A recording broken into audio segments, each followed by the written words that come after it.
Hello? And we're live. Welcome, everybody. Welcome.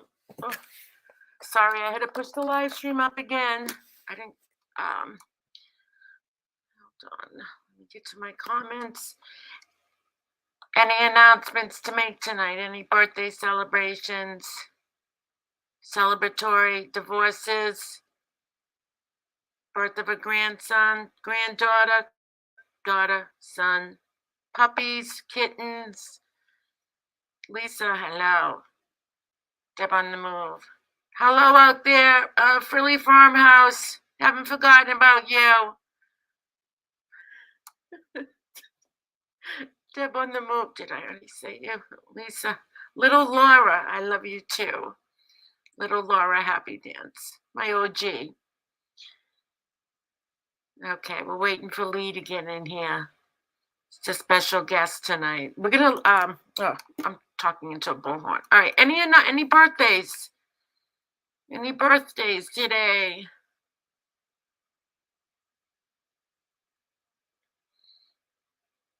Okay. All right, we're gonna listen. Can you guys hear me okay?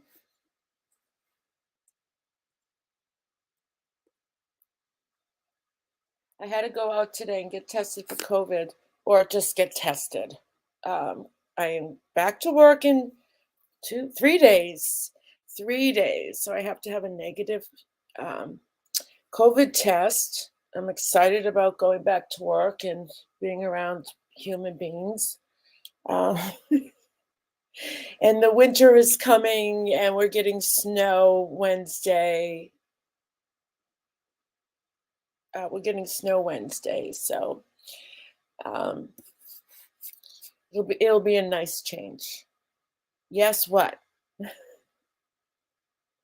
So we're gonna listen to a podcast. Okay, this is gonna be humorous. Okay, and it's by oh my God, Eric Gray. I have no idea who he is, and I apologize for that. I haven't had time. I've been running around all day, half the night, and I haven't had time to look him up. And there's a baseball player called Eric Gray, so do not be confused with him. Whoever he is, for what team, I don't know.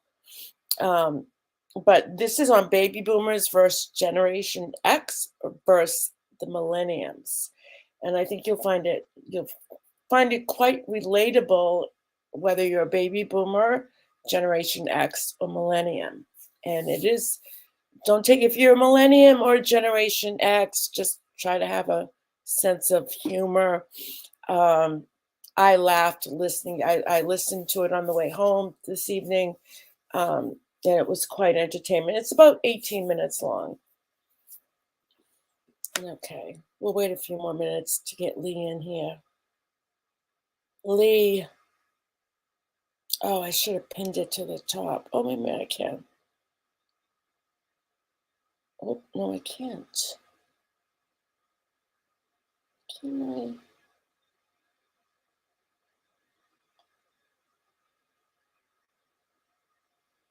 God, I'm entering my own StreamYard.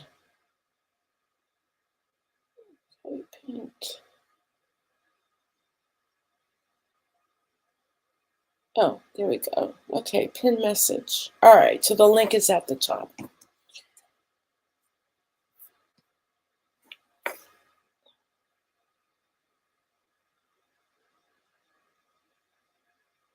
Okay.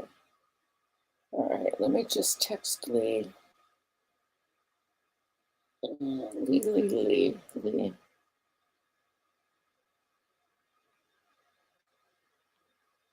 She said she's charging. Okay, I just let her know I'm live. Okay. All right. So, yeah, I won't be going live as much, obviously, because I'm back to work. So I would suspect it maybe once a week, twice a week.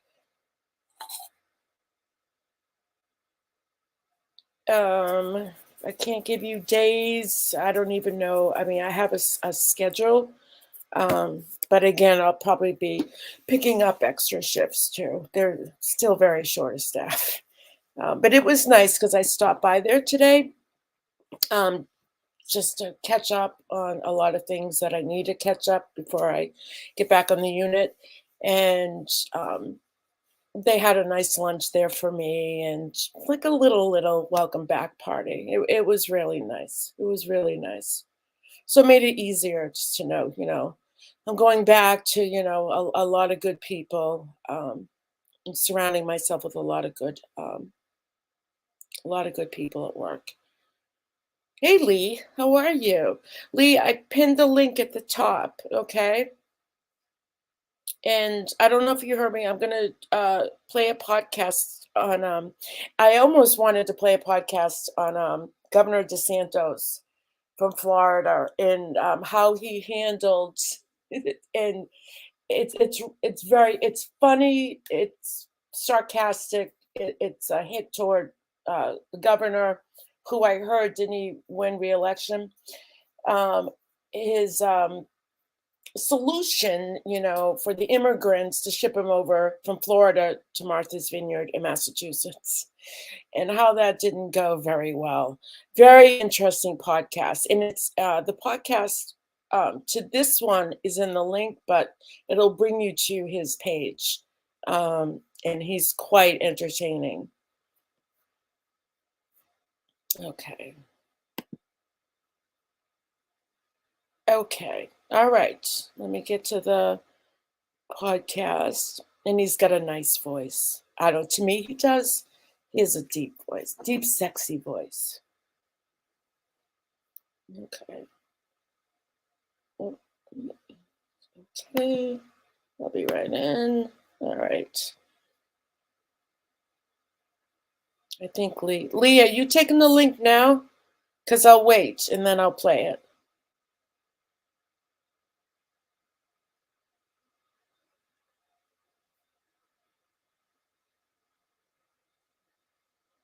So yeah, so by Wednesday I should have my COVID test results. Hopefully, it should be negative. I don't have any symptoms. I feel well. That's the only thing that's I have to wait for.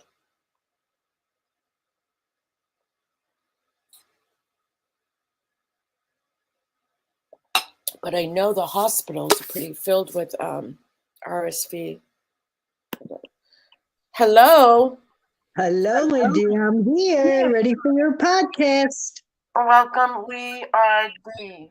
Thank you. Thank you. Do you have any announcements tonight? Anything positive to report?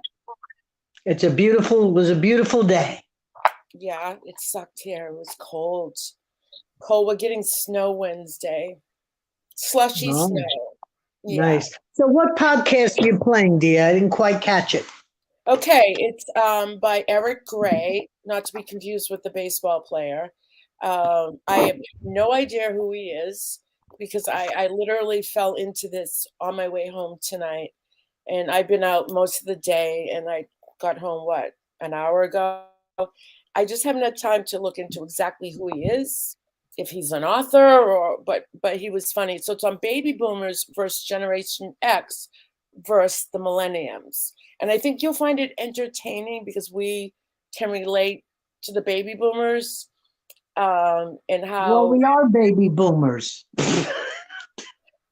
I don't know. I don't know if I fall into that category. What's the year? Well, I'll give you the birthdays of baby boomers. I don't know what year you were born.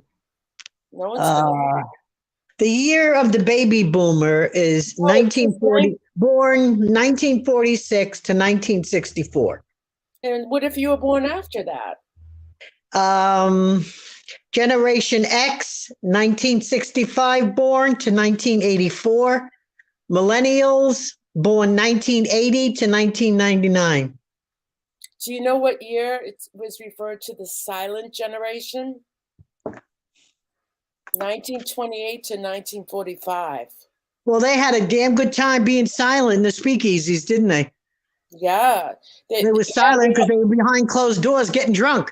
Well, yeah, they were known as the traditionalist generation. Following, whatever, So you know what year you fall in. I don't need your birth year, but Yeah, so the silent I generation, feel like they, my they, kid, they kept she's their age, heads she down. just, They shut up. They worked hard. The silent generation, they didn't speak out. They just kept their heads down and they worked. They had a good work ethic. Mhm, They weren't risk takers, and they just kind of like played everything safe. So that's, mhm, if you ever hear people, hi Carla, the silent generation, um, that's what it refers to. Okay. Hey Dee yeah. Dee, Carla, Susan, Hello, everyone. 504. Okay. So Florida was beautiful. I'm jealous. Gorgeous day, gorgeous evening. I actually went for a walk. Oh God. So beautiful here. I haven't even I haven't even brought out my winter clothes, but now it's like I'm back to work. My whole wardrobe is just scrubs. That's it. I don't even have to worry, which is nice. I don't have to worry about doing laundry as far as pants, tops, sweaters. It's gonna scrubs and long underwear. That's it. That's my Yeah, wardrobe for the winter. And cool. I'll stick with it. Yeah. Yeah. And So I went into my fall closet last night. I was yeah. so happy. My green khaki bell bottoms fit. Wow. Levi's. Yes, I was thrilled. So it actually gets cool there in the fall. Yeah. Yeah. Yeah, like mid to late 60s, early 70s. That's cold for us. Yeah. Wow. Dee Dee, how's the weather over where you are at? Just got home from women's meeting where they taught us so much. I believe totally opposite of. I wouldn't be surprised, Dee Dee. I'm sure you could have got A up and taught them women's many meeting. things. What did they talk about? Do you want Yeah, to we take want a to know link? what they talk about. Yeah, take a link. What do they talk? What do they talk about at women's Yeah, meetings? she said where they taught so much, I believe totally opposite. Oh, that's interesting. Yeah, that's interesting. Oh, she said it's cold where she is. All right, who else is in here? Susan, hi. Carla, hi, Carla. I don't Any, think that's Carla and Friends, though. That's another Carla. it's a different Carla. Yes. Yes, Yeah. it's a different Carla. She's a boomer. A whole list of stuff that they believe is anti-biblical. Oh, so yeah, all this religion. I Yeah. mean, if you look at all the wars in all the nations from the beginning of time as we can go back, majority of the wars were fought over religion. It's just Yeah. Yeah. Okay. She says she's tired. That's okay. okay. You could just chill and relax here, Dee Dee. Church is I'm too extremely tired to take a link, but just remember conservative. I'm Pentecostal. This church is extremely apt to conservative and apologetic. Yeah, well, everybody thinks different, but you're staunch in your beliefs, and that's a beautiful thing. So I just don't like to discuss religion nor politics Same if I here. can help it. That's why I originally was going to play the podcast about Governor DeSantis and his so-called solution to homelessness and immigration. Please don't. Please spare me, darling. Yeah, but I'm like, it was funny. It was kind of it was. Yeah, I can't deal with politics. I'm too old for And politics. I only can relate to it because I do remember even recently sending the immigrants over to Martha's Vineyard, and I have a cousin that lives on the I vineyard. used to know his What a father. joke! Okay. What a joke! It turned out that these people, I can't get it, but Governor DeSantis did not do very well with that I idea. used to know his father very. I used to know his father. Really? Yeah, he's from No. Florida. Yeah, Yeah. this was in the '90s. Cold But in anyway, New I Orleans. was digressing. But I'm glad you spared me with the politics. Thank you. You're welcome. Okay, so it's about Let's hear Asian. Mr. Gray. What? Let's hear Mr. Gray. All right, here we go. Here we go. Let me find it. Okay. I mean, us know if you can Every hear it, 20 okay? to 30 years, as grown adults fuck, break condoms, and make babies, a new cohort or generation of adults comes into being with their own specific tendencies, lifestyle choices, and opinions about Pepe Le Pew and Tom Cruise. The chances of one exceedingly bad generation following an equally shitty generation right after the most appalling generation, one right after the other, 3 times, is a 1 in a billion chance. So congratulations, America. We're living lottery winners in the Powerball sweepstakes of the worst human beings in history. This is Dumb People with Terrible Ideas. Hey, okay. I'm your host, Eric Gray.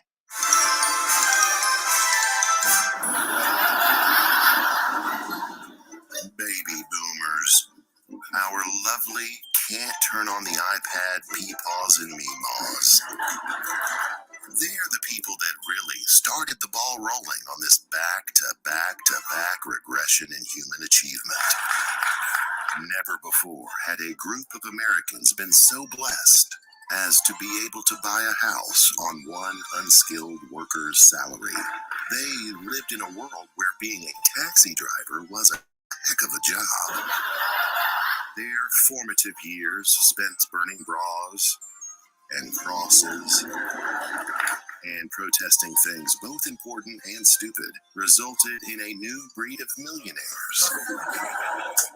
People that were richly rewarded with a hefty bank account, even while they kept a single AOL email address throughout their entire life. But the broken brains of baby boomers broke America. And the 2 generations that followed. Generation X was too busy crying to Soul Asylum Runaway Train to notice, while millennials are surviving solely on a diet of avocado toast and crushing college debt. They roller skate to work because they can't catch a break, you guys.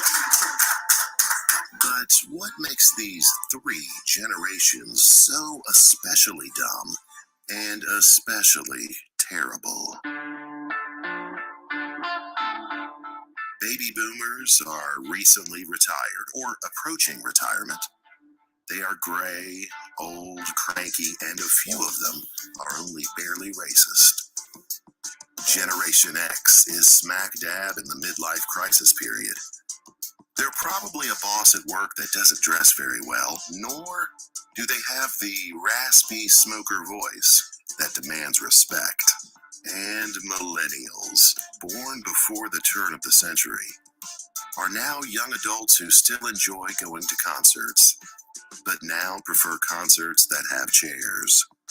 But even though these 3 groups are competing for limited resources all at the same time, it's important to realize their relationship to each other. Boomers hate millennials, and millennials hate boomers, while forgetting that there's a generation in between that hates them both equally. Oh yes, Generation X. The grunge generation. The Tupac and Biggie generation. The Michael Jackson did nothing wrong generation. Generation X, with the girls that dreamt of hooking up with Kirk Cameron, and the guys who jerked it to Daisy Duke. Like the boomers, they wanted attention. Unlike the boomers, they buried their desire for attention under a layer of irony, cynicism, and self-loathing to such a degree that they disappeared themselves from view. Torn flannel shirts are a most invisible outfit. It is like if David Copperfield chose to vanish himself. They are the middle kids of modern history, the eternal Brady Bunch Jan. Think of the Gen X heroes. Winona Ryder, she doesn't do movies anymore. Johnny Depp, he's off the Hollywood A-list too. Puff Daddy is P. Diddy and he doesn't record. Cobain's dead. Biggie's dead. Tupac's dead. Selena, River Phoenix, Aaliyah, Chris Cornell, all gone too soon. No wonder Generation X was so pumped full of antidepressants and Green Day. Everything they loved either died or was dyed black. Britney survived, but at what cost? Hashtag Free Britney. You know your generation has an identity problem when Johnny Knoxville is the most recognizable member of it. Every generation wants the same things: a spouse, kids, and a house. But the order of operations is important. Baby boomers, for example, got a spouse, had kids, yelled at them so often they were scarred for life, and bought a house.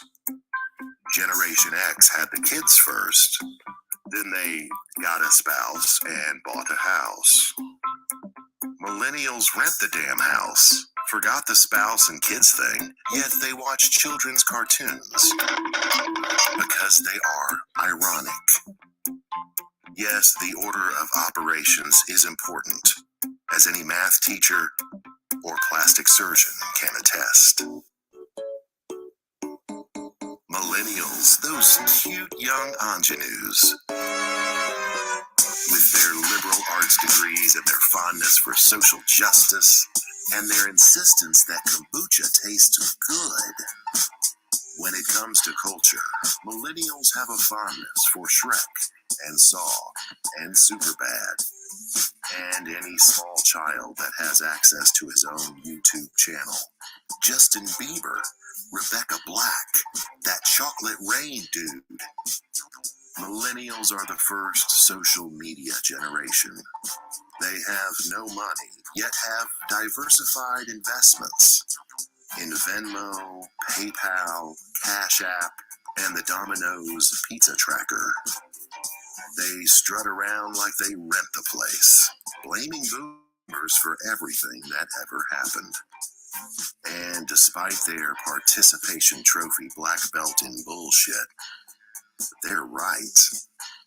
Millennials have to beg boomers for a job and get the opportunity to work for free in exchange for exposure and experience on their resume.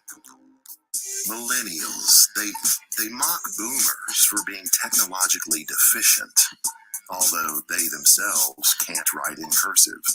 They'll read BuzzFeed for hours, yet ridicule a boomer's 14-paragraph Olive Garden Yelp review.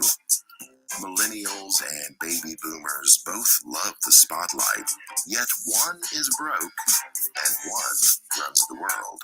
Even Mr. Magoo can see this ain't gonna work out. Holy crap! Do you know who Mr. Magoo is? That means you are Generation X.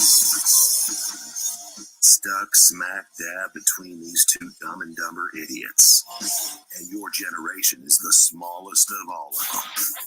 Have fun, Gen X, as you try to fight for your right to party against twice as many folks that believe The Graduate is a seminal movie, and another 40 million folks that think One Direction is a future Hall of Fame band. But it's not all fun and games with these generational fuck-ups. Sometimes history points us to the right direction.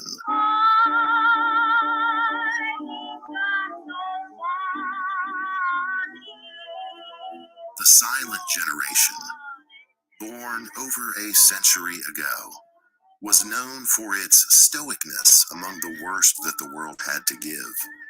The Dust Bowl, World War I, Ovaltine. The greatest generation, born after, beat the Nazis, and cured polio.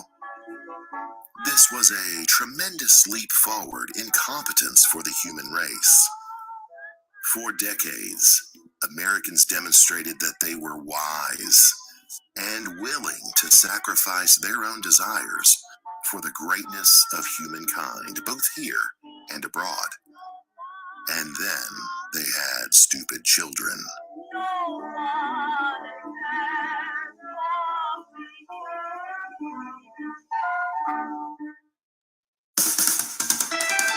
Woodstock. If you can't be with the ones you love the one you're with. Freedom rock, man. Hey, man, is that freedom rock? Yeah, man. Well, turn it up, man. Baby boomers came along with their peace, love, and understanding, went to Vietnam, slept with every man and woman within 10 miles of their home, got syphilis, voted for Nixon, and then became, I don't know, rich, but also self-righteous? How do you grow up with free love and hate gay marriage? These assholes hated money until they got money. They hated the man till they became the man. They are the Harvey Dent of the Batman universe. They were good until they got bad, and they got bad quick. They went from relinquishing their possessions to absolutely coveting their possessions. Generation X came after, didn't care. Listened to Eminem, fuck them. Then Millennials, the savior of the human race. Until these numbnuts came along, Americans thought they had a handle on things. Millennials. These yogurt-eating, oatmeal-complexioned, sprout-growing, indie beer-drinking social justice warriors that are just intent on fixing the world once they figure out how to iron their own clothes. They know the Plan B pill like the back of their hand. They charge boldly forward on wealth inequality and justice reform, but can't answer your calls and texts, despite having owned a handheld phone their entire life that they have gazed endlessly into. They are both hyper-aware and not aware at all. Tuesday, 9:47 a.m. What? Was it 7:37? It what? Well, who was talking to? Oh, God. Oh, my God. United 175, New York. We have some problems over here right now. We might have a hijack over here, too.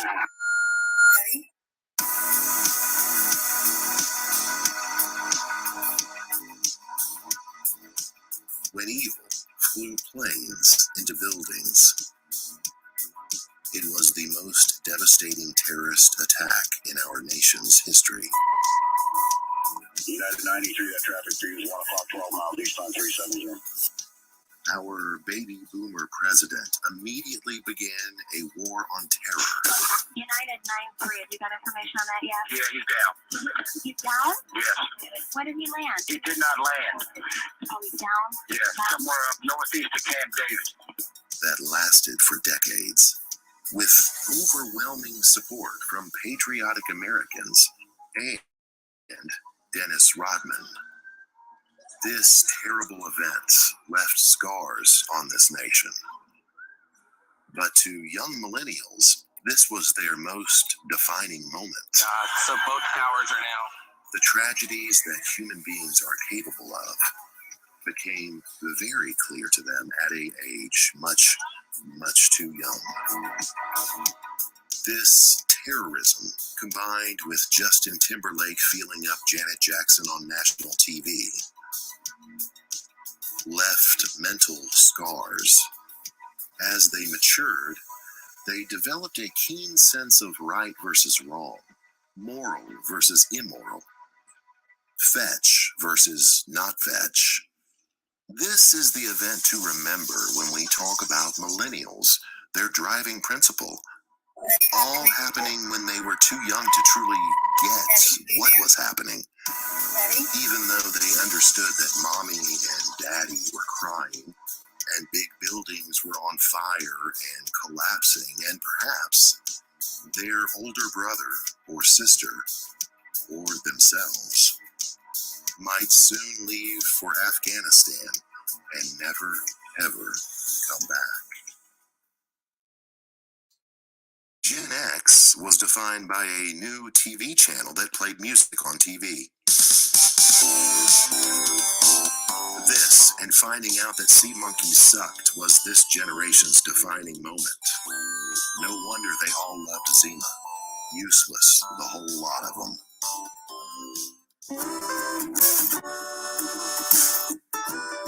And baby boomers, their signature events were many. A moon landing, Rosa Parks, political assassinations.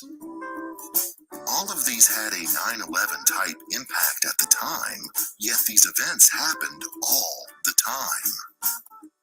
Baby boomers had transformative events happen every freaking day. Vietnam, Woodstock, Kent State, Watergate.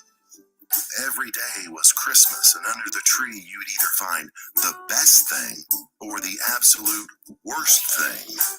For every Beatlemania, there was a Cuban Missile Crisis.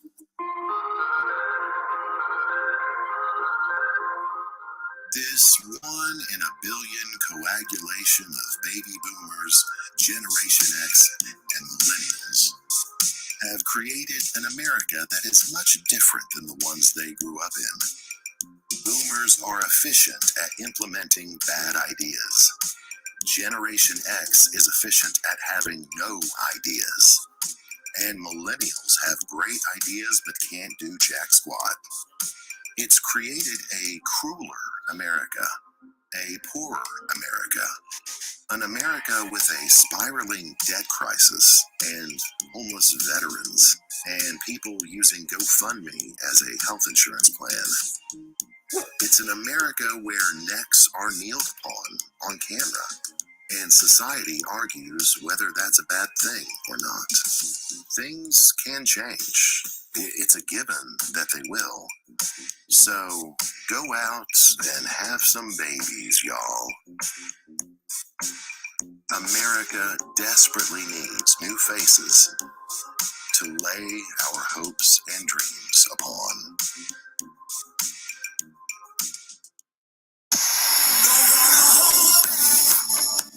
Heyo, thanks for listening to Season 1, Episode 3 of Dumb People with Terrible Ideas on Baby Boomers versus Generation X versus Millennials.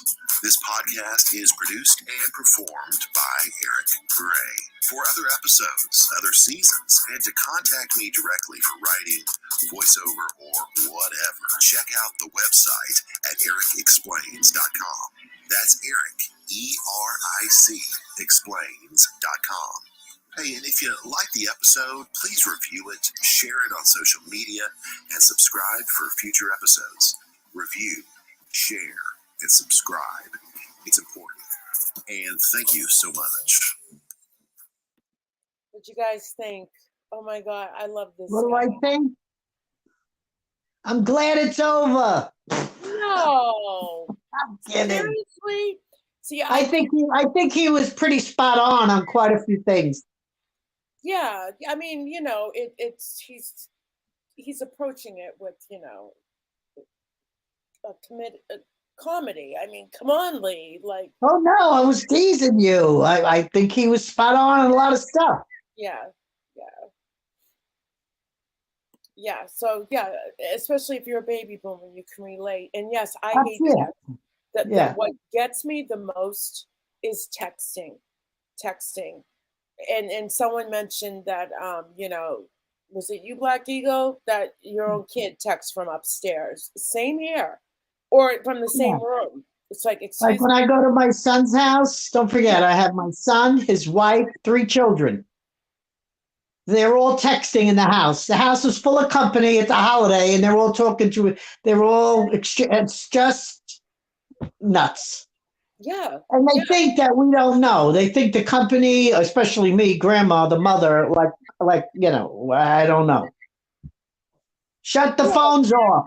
It's Time to literally eat. communication for them, like, even arguing through a text. Are you kidding? Pick up the damn phone and call me. Call your mother, Right, right. right? Call you. From upstairs, and I'm even telling my kid, pick up the phone and call me. She's upstairs because I know I can't get her out of her room. Yeah. It's I mean, I I, adore my son, and with this hurricane coming, he was texting me so much, but I didn't want to get angry with him.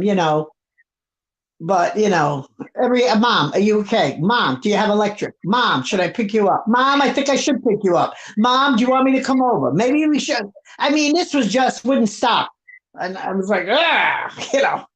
I yeah, just said, I am fine, son. I'm fine. I'm happy. I'm good. yeah. Hey, AK, thanks for the super chat. I appreciate that very much. I'm Thanks for glad coming in, you. AK. I don't recall seeing AK Rocks before. So, new sub. Great. Uh, Welcome. yeah, this texting thing. It's like if they only knew how simple life seemed back then compared to today. If you called someone on the phone and there were no answering machines, right? No call waiting. All right, I'm old as dirt, okay? Um, you didn't panic. You're like, okay, I'll call later. You know, if the line was busy, and I don't even think they recognize that sound, that busy signal. You call later. And then when AOL came out, everyone's phone lines were busy, right? Get off Hmm. the internet.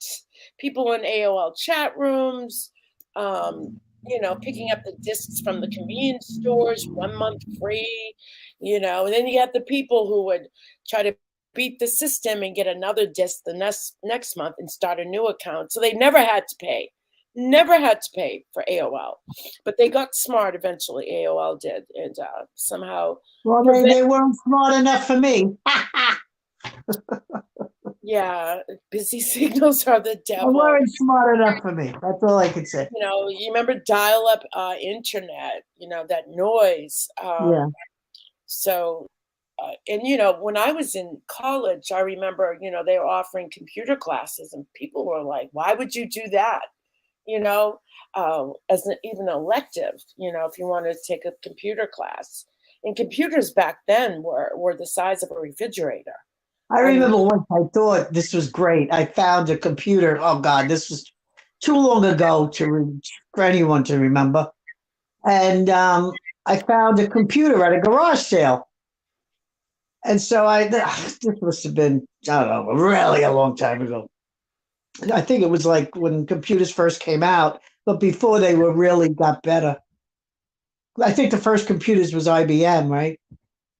And I think it was the early, if I recall, it was mid to late 70s, because I was supposed to teach the whole human resource, all this new stuff.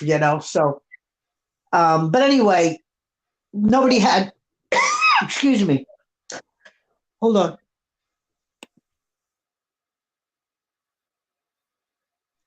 Nobody had computers at home yet. right. And I had found something at a garage sale. And I had called my boss and went, "Oh, you won't believe what I found." The computers didn't come in the office yet. And this is a huge company in Manhattan, huge. In fact, I don't even want to tell you because then you'll know who the company is. But anyway, I said, "You won't believe what I found at a garage." He says, "You know what? It'll be great. Use it as a bird cage." That's how worthless it Yeah. was. I was like, "Oh my goodness, thank God I only paid $20 for this." He says it's got great usage. I go, "What?" He goes, "Put it in the yard as a bird cage." There you go. It was worthless. It was worthless. Yeah. So, yes, when you mentioned kombucha and all those green whatever they were sprouts. My God, my son, I think it was last year or the year before, he got a bunch of mason jars and decided to grow sprouts. And they grow fast. Yeah, I learned how fast they grow because I think by the 5th day, my kitchen looked like a jungle. I yeah, couldn't believe all the sprouts in my kitchen growing out of mason jars. yeah. And I'm like, you plan to eat this? Like, what are you doing with Well, if this? you put a scallion in water, it lasts forever. You just cut the top and eat and cook with it. Yeah, but I don't know if you've ever grown sprouts like Well, those. it is a sprout. A So scallion is a sprout. The these sprout sprouts, family. I don't even know what the name of them is. People put them in their salad. They're very light, and they grew within a matter of a couple of days, and then they just Yeah, kept growing and growing. yeah. It's And nice. nice. It was literally a jungle in my kitchen. I'm like, get rid of these, you know? Yeah. Uh, Boomers speaking, love it. Yeah. AK Yeah, Rocks. I remember when I was in elementary school, this was the Cuban crisis was going on. I mean, Yeah. we had a lot of frightening things going on, and I mean, we'd have to put our heads down. I went to Catholic school, and we had sirens once a week, and then we had to, go put our heads down and forget it. Fire drills. They would put the sirens on in Brooklyn, and we'd have to do drills. It was scary. It really Do you was. do you remember any baby boomers in here remember TV dinners? It My was mother like cooked every a night. treat in our house. If we What? got it was like a treat in our house. If we got a TV dinner, we got to If sit we in got front a of TV dinner in the house, my father would have thrown it on my mother's head. So no, we didn't no, get the no. Swanson, Carla, right? The chicken Swanson with the it was I don't know. I just felt I was a little kid. We hardly ever got them, but when we did, I felt like and my mother was a wonderful cook. But I felt like this is awesome because we got to watch TV while we were eating, which was a rarity. Anyway, You never AK Rocks, not to interrupt, said, did you pray when JFK was killed up in Brooklyn? I met JFK. He came to my Catholic school because it's a real big, famous one. And I mean, the whole country was crying, at least everywhere I was in Brooklyn. I don't It was remember. everybody was in mourning, everybody was in shock. And even when Martin Luther King died, it was pretty much the same sorrow. It was very impactful as a young child, for sure. Yeah, and in the 60s, Rice Aroni came out. And you remember the That commercial? that my mother wasn't allowed to make rice in the house. My father was really Italian, and he would say 100% and don't you ever forget it. And my mother wasn't allowed to make rice. So if my father had to work long hours or whatever, my mom would treat us because me and my sister loved rice aroni. And so, but now it couldn't be in front of my father. It couldn't be rice in the I don't house. remember Rice Aroni growing up. My father was as prejudiced as it comes, but my mother wasn't, thank God. If you weren't Italian, he didn't want to know you, okay? But he So got better with age. He got better with age. some of the games that came out, Twister, which once got Johnny Carson and Eva Gabor in tangles on the Tonight Show. So they used it on the Tonight Show. The yo-yo. Twister wasn't my generation. We played hopscotch, double dutch, roller skating, bike riding, stickball, handball. The We, toy we, Light Bright came out during the Boomer generation. Barbie, Stretch Armstrong. you're saying that, but I'm an early baby boomer, so Yeah, I never owned a Barbie. I loved my Tiny Tears doll. Tiny Tears. Yeah, yeah. In the 1970s, Alex Comfort wrote The Joyous Sex. I remember when that came out because I think whoever's house I went to, the parents would hide it because we were all trying to like find that book and just take a peek, see. You've seen every Carson show ever made. Well, have I, AK Rocks. I could not go to sleep without watching Johnny. And I would have, he would come on 11:30 at night. I'm in Brooklyn and I had to get into Manhattan every morning. So I went to bed late every night because I couldn't miss Johnny. Hi, Amy. How are you? Pink and the Pinkettes and AK Rocks. I like that. I'm still trying to think if I go members, if I do, what I would name the tier. The Joy of Sex, yes, but I never did end up reading it. Well, someone just said the Pinkettes. That's cute. Yeah. Hi, Dana. Yeah, the pink. But if I have guys joining membership, that's kind of, That's true. it's going to be a unisex Yeah, name. right. That's true. I'm trying to see what Black Beagle was saying. She said, I remember, Crusty. yeah. I What did remember she as say? a kid listening to The Shadow on radio when I'd go to bed. The Shadow Knows. And that's where I heard the episode of War of the Worlds. Mm, It scared the hell out of me too. No, I listen to music. Every day, baby. Remember we were talking the other night, everybody's on YouTube or on the internet. When I was growing up, it was the radio on all day. And then I had a little radio I'd put in my ear when I would go to bed. We're talking 6, 7 years old and up. We always had to have noise. So it's pretty, people like noise in the background. I didn't. I couldn't fall asleep to noise. I had to be completely quiet. But now I need noise, like a fan or like that white noise. But I once bet you could have Black Eagle. Black Eagle said she could have won my father over. Well, he got better with age. Because don't forget, he was born in the 20s. I mean, my father. But no, my father, like I said, he mellowed with age. He became wiser with age. He became more caring and loving with age. And that's one thing I have to say. And my mom was all along sweet, kind, not prejudiced the slightest bit, raised us not to be. My mother was like an angel to my eyes. every day, baby boomers recited the Pledge of Allegiance at the start of their school day. Yes, we did. Yes, we did. It's a shame. It's a shame they don't do it anymore. I'm upset because my grandchildren, I mean, they really don't teach history much. There is no cursive writing. They can't understand my handwriting. Yeah, why Nor do they can my, get cursive writing? What the hell? Like, my children, they can't read script. My own children, both of my children went to college and they print. Go figure. yeah. They took it out of class. Yeah, one time I remember years ago, my son had her sign a check to something, and he didn't know how to write a particular capital letter in cursive.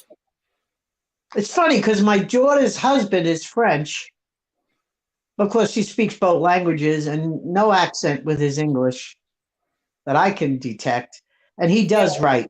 He writes. I don't know. I'm upset with the reading. I believe reading is very important. Reading the classics is important. Dana, you did your Generation X early, but we did the pledge too. Okay. AK Rocks, your coordination, your hand-eye coordination sucked. You hated cursive.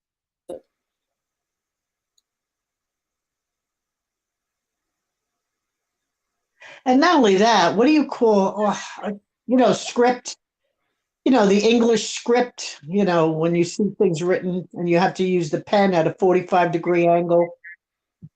I had no idea. I forgot what the word is. I had to learn that too. So I can write that way. Like when you see works in English in England and you're looking at the old documents and they're using that ink pen and that fancy writing, I was taught to write that way in school too. We would have a crow quill pen and we have Isn't that something to do with Roman script or calligraphy. There you go. Thank you, Carla. Roman alphabet? Oh, calligraphy. Okay, Yeah, I I was. had to learn calligraphy as well. We couldn't get one thing out of the line. We'd have to do giant poster boards and do calligraphy. Yeah, we had Really? to learn that too. Get the first computer my brother bought it. It was TRS 80, and I was 11 or 12, I think.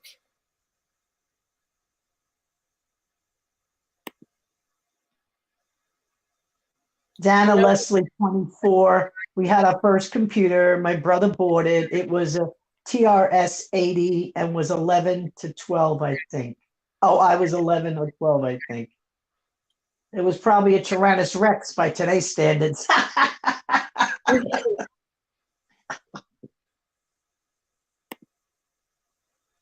known as Radio Shack Trash.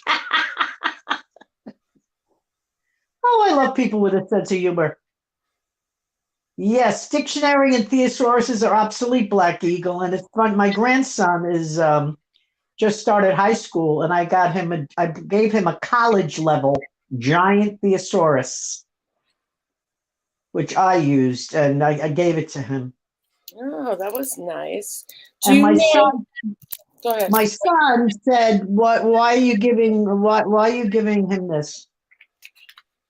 I go, "Is there anything wrong that I want my grandson to have a little bit more of a diverse vocabulary, that he can have more than a choice of one word if he wants to Right. express something? Is there anything wrong with that?" Now, my grandson was here for the No, weekend. Mom. No, Mom. So now when it was time for him to leave, right, because he came Friday night, he left Sunday, which is rare, because he's going to be 15. He wants to be out with his friends, but he Yeah. wanted to spend the weekend with me. And so we're having dinner, and my son is upset that I'm giving my grandson these books. I gave him a book on 1,000,000 years of history. So it breaks down everything from as far back as we can remember. I bought him that. I gave him a college level thesaurus. I gave him a biography of, I think, I forgot his name, off the tip of my head, famous baseball player, an autobiography. And we're sitting down to eat dinner, and my son's upset, that I'm giving my grandson these books. And so I said, "Do you have a problem with why?" I explained why I gave him, and my grandson's sitting there. And I explained to my son, "Son, is there any, you're finding fault with, expanding a vocabulary? You're finding fault with perhaps learning more about history, because I don't teach anything anymore. And, and you're finding fault with an autobiography and something that your son is extremely interested in, someone that went through trials and tribulations, that perhaps he can get something out of this book. This is upsetting you?" He goes, Mom, you're right, Mom, you're right. I'm sorry, Mom." And I said, "Thank you." So now, I'm going, and now I'm saying to myself, maybe I shouldn't have gave my grandson these books, but don't forget, he's there for the weekend. I gave him the books on Friday, right? So we eat dinner, blah, blah. It's time. This is precious to me. So it's time to leave, and my son goes out and starts the car, gives me the hug and the kiss goodbye, and my grandson gives me a hug, walks out the door, and as he's walking out the door, I says, "Thank you so much, darling. It was so nice having you this weekend." He walks in, he takes my hand, he bends down, and he said, "Indeed." Oh. I said, "You were reading that book this weekend, weren't you?" And Grandma went to sleep. He says, "Yes, Grandma." I says, "Good, that made me happy." Now, No. where's the 14-year-old going to know, indeed, meaning I agree. So that book is already working. There you go. Hey, When he Black said Eagle. indeed, Black Eagle will enjoy this. While there are many states with a higher population of baby boomers, Maine is actually the state with the highest percentage of them at 36.8%. Maybe it's the proximity to the ocean, or maybe it's the proximity to the LL Bean factory outlet in New Hampshire, which happens to be a close second. Well, I think it's because it's easier to go and drown yourself when things get too bad. A bit. And try to throw yourself off the cliff. Oh. I still have a record player and albums. I'm not giving that up, and I've attached it to my Bose radio, so I have great sound. Yeah. Thanks, Black Eagle. That is precious when he did that. It's almost like he clicked his heels and bent down like a bow. Indeed, I can't even explain how marvelous that was. Made the whole weekend special. Yeah, boomers like to stick to traditional values when it comes to having a house and family. 49% of them having got married between the ages of 18 and 33. 90% of baby boomers are married. Right. Yeah. And we don't see that anymore. We don't see the traditional, the traditions, the family values. Sucks. And then I remember when there were blue laws, and then when they got, the blue laws were, every stores were closed on Sunday. So there may have been the local convenience store across the street from a church that sold the donuts in the Sunday paper, and they were only open, for the hours that masses were going on in the morning on Sundays. But those when things were closed Sunday, you went to your grandparents' house or you hung out, with your cousins. It was a family day, Yeah. extended family. And that's what I miss that a lot. I really miss that. Mhm. Since they got rid of that and stores are open on Sunday. Mhm. Everything's open on Sunday. It was Pretty fun much. to wait out of stores on Black Friday the night before and see people, camping out in their tents to get a bargain the next morning. Mhm. That was a tradition with my kids and I, that every time we left our parents' house, my parents' house on Thanksgiving night, we'd go by Best Buy and check out the amount of people lined up with tents, Mhm. camping out for the night. But And now that, you can do Black Friday on the internet. You don't have to right, go to the store. right. Or these stores open up at midnight on Thanksgiving night. I have my eye on that Ninja. That's a food processor and a blender. So I want to get that and get rid of my processor and blender. Oh, Yeah, well, and that's expensive. So I'm hoping Black Friday it takes a dip in price. hey Jenny, how are you? Hi, Jenny. Chick-fil-A. Chick-fil-A, I find them very expensive. I don't, I don't think there's anything great about them. I don't see the big deal with Chick-fil-A. You know, it's funny. My son-in-law is a film editor, right? He does a lot of the commercials we watch today.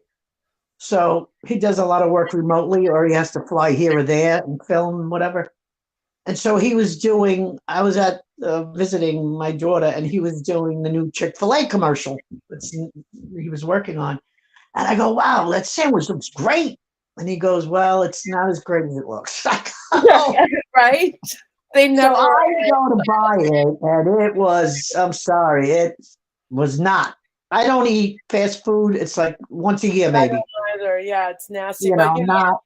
you see the But juicy burger, in a Burger King commercial, and then when you buy it, it's smushed up. It's disgusting. It's absolutely disgusting.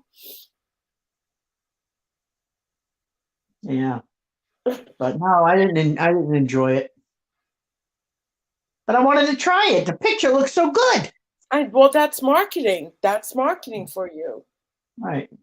I had to laugh. I had to laugh when that podcast he said that for not the for the millennium generation that to acquire health insurance is basically a GoFundMe.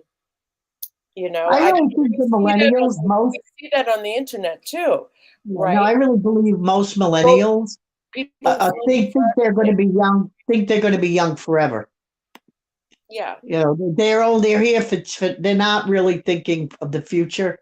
That's from what I see. A lot of them. They can't because of the economy as well.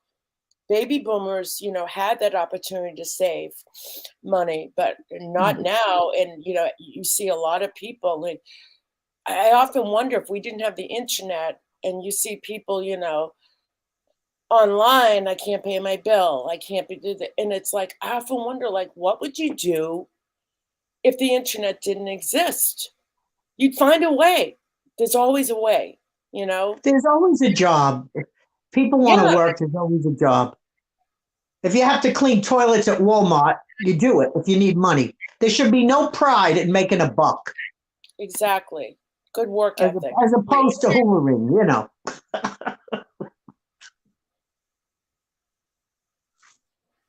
Or doing anything illegal. You know what I mean? Mm.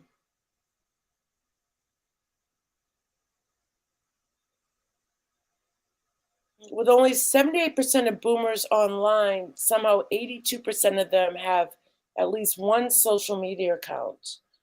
They also spend close to 7 billion over the internet every year as they make up over 30% of America's internet users. The average boomer has 124 Facebook friends, and 51% of the generation spends at least 15 hours per week online. Only 41% of millennials spend that much time online every week. Huh. I don't even have Facebook Well, you anymore. can't believe that, you know, a lot of these statistics. Stuck on damn YouTube. Yeah, a lot of these statistics are not, I don't think, are 100% correct. Right, right. But they're interesting. Yeah. Since 2011, baby boomers are turning 65 at the rate of 10,000 per day. This is expected to continue for the next 11 years. Well, I believe we comprise the majority of the population, the boomers, and they're Oh, trying to kill us. boomers too. Well, Yeah, they're trying to kill us off. I mean, you're a registered nurse. yeah. You're not trying to kill us off, but I can't even tell you what a lot of my friends who have passed away went through in regard to doctors and waiting lists and improper treatment. It's just nuts. They're trying to get rid of us. There's no doubt in my mind. I mean, I have case after case after case I can express. They don't care about the boomers. There's too many of us. If you don't take care of yourself and your health and eat proper and exercise, you're doomed.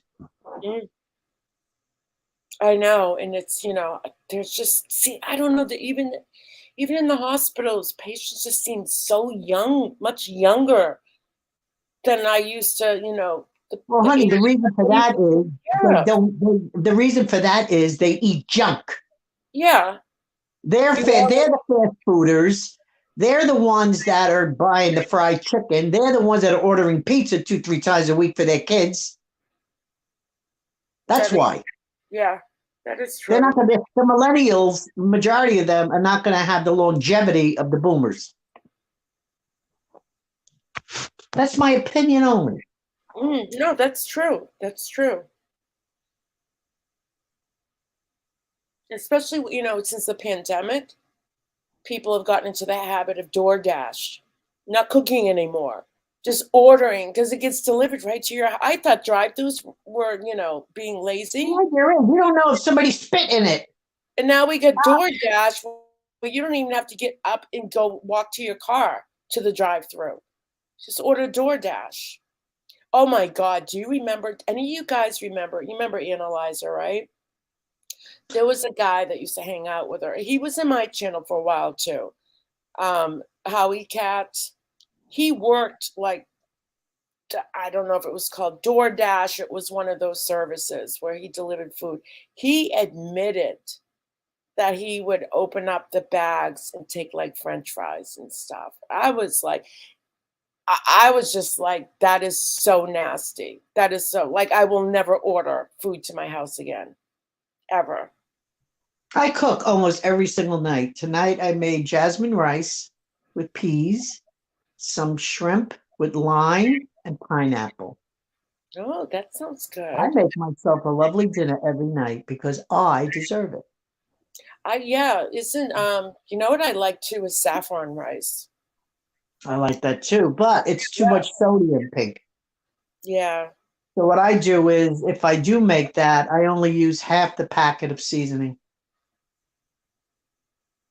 You love mangoes? I love fruit. The only fruit I don't like is avocados. I don't, to me, that's more of a vegetable. I don't, it's funny. I don't like mangoes, but I like it if you blend it with some rum or vodka or Oh my something God, of and course. make a slush, on a beautiful sunny day at the beach. I mean, then I can mango it. Yeah. You're on a 90 carb diet, 90 carb diet? That's starvation. right? You must mean 900, but even that's dangerous. That's dangerous, isn't it, Pink? You're probably Yeah. kidding. Why 90 carbs? I think he probably meant 900. Well, he's joking. AK Rocks, lamb pizza. What the F? I'm dying. Don't die on us, okay? We never saw you before. We want you to last on the channel. Uh, I never heard of lamb pizza. Did you, Pink? what pizza? Lamb? Yeah, he must be kidding. This AK Rocks. Lamb pizza? It's I wouldn't say it's not possible. You can put anything on pizza. Black Eagle, I could eat haddock every day. I love fish. A day, 90 carbs. Oh, carbs. Well, to lose weight, it should be no more than 60 carbs per day. You stick to 60, it's healthy, and you lose weight. A little tip from a baby boomer. Beef and carrots. I don't eat meat. I've lessened my meat intake substantially after quite a few years. I limit beef completely, very much. Yeah, yeah. I hate I'm mostly cabbage. fish and chicken, vegetables, Hey, whole Rose. grain. Hey, Rosie. And here's where I comment. They've been trying to kill us off for many decades, starting with those of us without full. What's that word, Pink? I'll say it is called a genocide. They want the weakest in the forest. Well, you know what, Rosie? I've lost 5, 6 friends that are similar in age than me and not here anymore. And of course, we talked many times, so I know who their doctors were, what the treatments were. Many doctors, they don't care. They don't care. My friend right now, that was friends since we're kids, she just gets chronic UTIs for many years. And she just moved. Her daughter bought a huge house, right? So from Brooklyn, they went upstate, right? She has a UTI now. She has a primary now. There's no urologist till March. And they're giving her the same medication that her body is already, what do you call that when you take a medication for so long? Resistant. Yeah, resistant. And she even went to the hospital and then they said, nothing we can do for you. You have to see your doctor or urologist. She can't get into a urologist till March. You know how this is going to affect her kidneys? They don't care. Yeah. They don't care.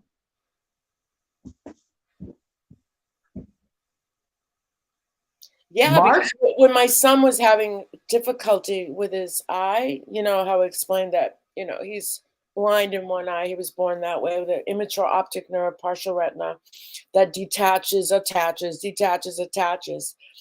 And one of the better hospitals in Boston, he called and explained, and he was followed by children's his entire, pediatric life.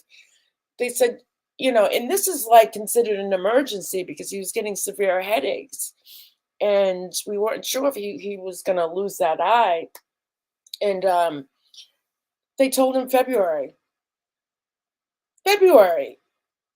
This was just, 3 weeks ago? They're like, yeah, come on in. We can see you in February. I mean, yeah, so he found another place that would take him sooner. But, if you want the best of the best, especially, a specialist, and, you're about to lose your eye, and they're the hospital that can probably save it. They're like February. They don't care, Pink. And I know The they, nurses, listen to me. The nurses and the nurse practitioners, the RNs, the mhm. physician assistants, they're more caring. They're more helpful. Yeah, I don't know why it's taking them. I don't know why it takes so long. I really don't. I don't know if it's not enough My physicians. girlfriend is in pain. She's got to suffer till March. It's terrible. Here's the thing. Years ago, there used to be what we call doctors of internal medicine. So they could give you eardrops. They can give you medication if your eye was itchy. Now, your primary, all they do is order blood work and testing. They don't do anything. What do you mean? Primary physician, Yeah. all they do is order your blood work and order testing, mammograms, pap smears, whatever. And you have to see specialists for everything. For instance, her ear was bothering her. Her primary couldn't write drops. You have to go see an ear, nose, and throat guy. I mean, I see what you mean. years Okay. ago, you would have a doctor of That's internal all, medicine. that's all. That boils down to the almighty Yeah, dollar. there's no more. There's not many or any doctors of internal medicine, which is of a higher caliber, can take care of other things. Hmm. You need a urologist for that. Then you have the one for the stomach if you're having problems going. Then you have the ear, nose, and throat. Then you have a separate foot. Then you have a orthopedic. Then if your skin's itchy, you have a dermatologist. You've got to have all these doctors and medical insurance up the yang. Okay? Yeah, and I think they're offloading a lot too because primary care physicians, GPs, general practitioners, kind of they're the dumping ground for every kind of illness. That's where the patient But they goes can't handle first. any. They don't handle anything. They send you for blood work and they send you to a specialist. Yeah, but I think we see that change now because I think it was probably overload, because that was the I dumping don't ground. think there's many You had to people. You had to start at your primary for anything. You just couldn't call a specialist. There's not many people going to become doctors. There's not many people in medical school. It's people aren't getting. It costs too much money. By the time you become a doctor, you owe $300,000-$400,000. Well, primary care doctors, forget it. They don't make enough money. They just don't. And they were the dumping ground for everything. And so if you want to make money, you really got to specialize big time, like plastic Right, surgery. right. Where the demand Oh, and is. then the thyroid. You need a separate doctor for thyroid. That's crazy. Yeah, if you're constipated, you got to go to a gastroenterologist. Exactly. Which reminds me, I have an ortho. I have a gastro. I have I have them all. Yes, UTIs can get very dangerous. People can die from UTIs. Yeah. Rosie, my girlfriend. I know my girlfriend since we're teenagers. Thank God we're both still alive. And she's been since she delivered an 11-pound baby, and she had a 9-pound tumor in her stomach. When she gave birth to her daughter, which is like my son's age, or maybe a year or two older, her daughter was 11 pounds, and at the time she had a tumor in her stomach of 9 pounds. They couldn't remove the tumor. The tumor was growing. The baby was growing. So ever since she delivered her daughter, who is a doctor, has a PhD, by the way, she's had problems.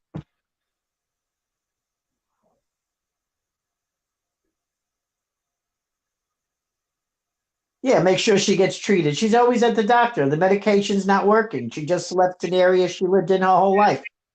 Now she's in a new area, and doctors are far few and in between. And the urologist, yeah. Even getting Well, we MRSA. know all that. Yeah, I know. We know. We know. Yeah, there's nothing she can do. Oh Urologist yeah, UTIs are very dangerous. They can Yeah.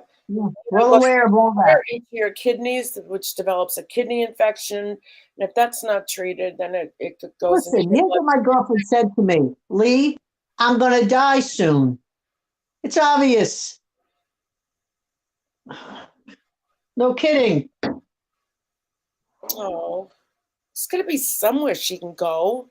She's been everywhere. She's been to the main hospital there. She got a primary there. The urologist is not till March. They're booked. That's it. The hospital won't help her. She went to the hospital.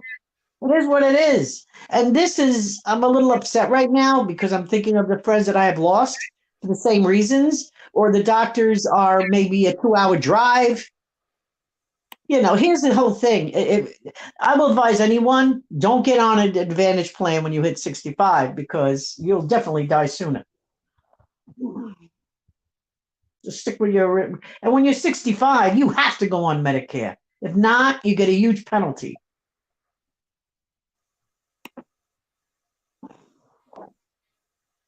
I'm just very passionate about this because I've lost too many friends due to them.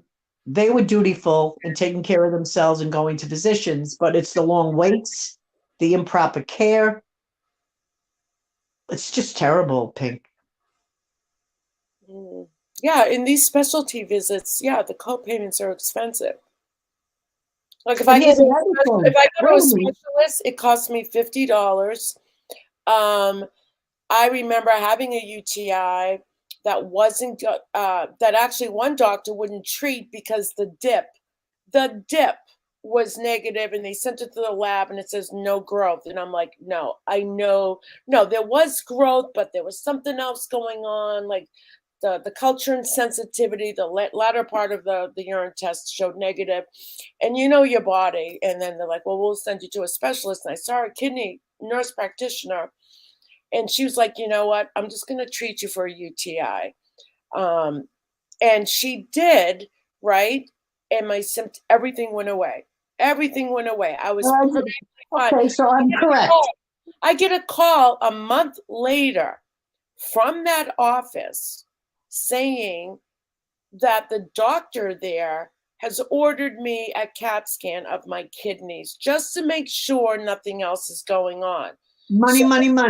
The MRI department called me up, or the CAT scan, whatever it was.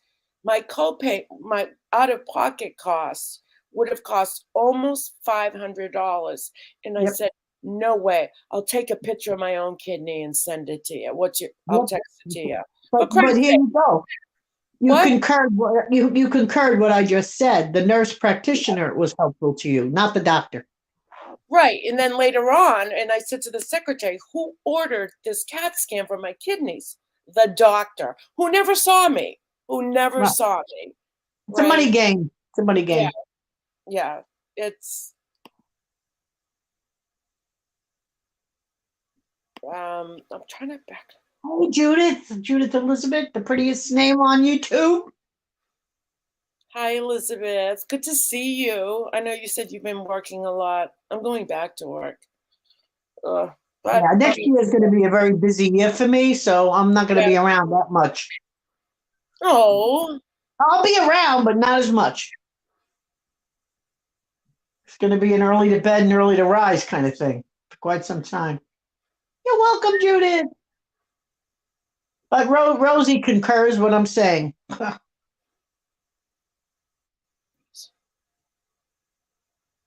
This is mostly ladies in here. I'm sorry if I'm intruding. AK Rocks, don't be silly. We love gentlemen. Oh, so I'm reading this article, right? It points out that the tyranny of the 15-minute visit, right? We all know we only allow 15 minutes to see our primary, during which the average primary care physician does not have the time or resources to delve into any potentially complicated medical condition, thus the referral out to the specialist. Because, and I was around when they transitioned, when managed care first came out. It sucked. Can you read that? Can you read that again, Pink? Yeah. So, All right, so this Dr. Landon also points to the quote tyranny of the 15-minute visit, end quote, this is at your primary care, during which the average primary care physician does not have the time or resources to delve into any potentially complicated medical condition. There you go. They don't do anything. So, as patients become more complex and time pressures grow, many doctors simply take the path of least resistance and refer out. That's what's happening. And then one more thing I wanted to say. This urologist that my best friend, we're besties since we're teenagers, that's a long damn time. I said to her, all your records from Brooklyn, the doctors you've been seeing for decades, are they going to send the records up to the new urologist? She said, no, they don't. I don't know which doctor I'm going to get. So they don't want to order my records. I says, what? She goes, I know. They don't want her records. And she's having, since she gave birth to her daughter, she has problems. And she had surgery. That's why she had to take early retirement. She worked in Manhattan too. And she had to take early retirement due to illness and complications from. Bye, AK. Love you. Thanks for coming. Thanks again for the super chat. Thanks, AK Rocks. Hope to see you again. Rosie, okay, I'm shutting up now, except to say I don't even go to doctors anymore. You're allowed an average of 7 minutes per doctor visit. Who says that? 7 minutes. Yeah.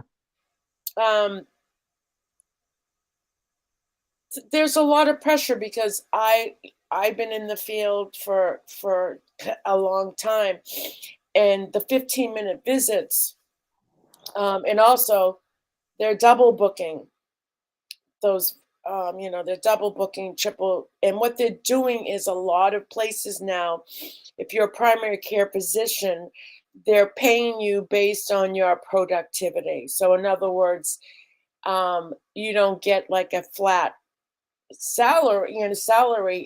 You're paid for how many patients you see in one day.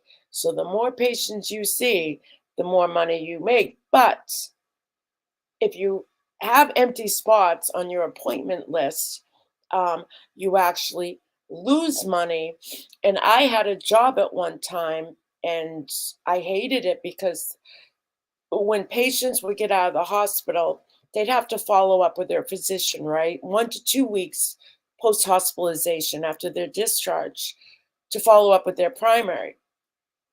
So I would get them in that 1 or 2 week time frame, and I had the higher up of this company actually come to me one day, telling me I'm doing a great job. I was triaging and, I was helping out not only primary, I was assisting with a cardiologist, with a doctor, general surgeon who came into part-time for gastric bypass patients.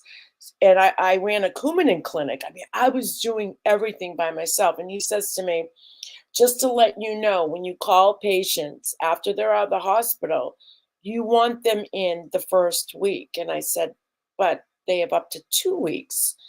Well, yeah, but if we can get them in the first week, it's a $400, it's an $800 visit. But if they come in the second week after discharge, it's only $400. And they were watching me. They were, not like sitting next to me, but they were looking over the schedules and who booked the appointment and who triaged. And I had patients that literally could not come during the first week. And I had to call them back to try to convince them to come in earlier. I was like, I remember before my mother passed away, she had a doctor's appointment. Of course, as I said, when my mom was sick, I'd fly to New York. And I went to the doctor without my mother. And I went in there screaming. I said, you crazy? My mother just got out of the hospital. She barely can get out of bed.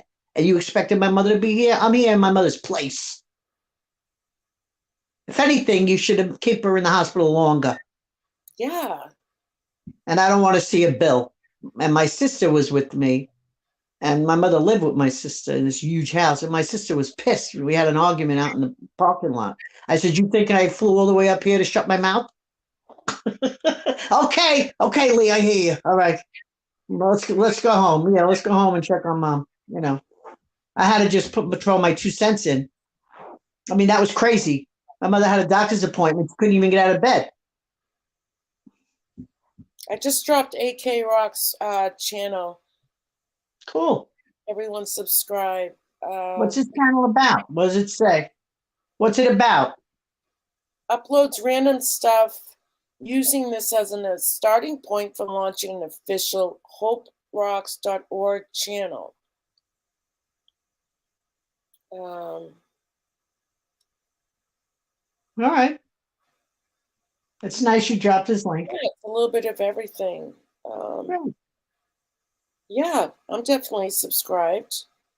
Well, he said no need for a channel, but we do that. Tank Yeah, does that, which is nice. I'm And he always said, looking for I new just, channels to branch out and just find something Mhm. different, you know? He says he loves the community in here. Great. Yeah, thanks. We appreciate that. I know You- Pink since he started, so I can say we. You're good I looking. do come up on our panel quite a bit. Please subscribe to the AK Rocks channel. Please, the link is in the side chat. Please subscribe to the AK Rocks channel. Thank you. Black Eagle's already subbed. All right. All right.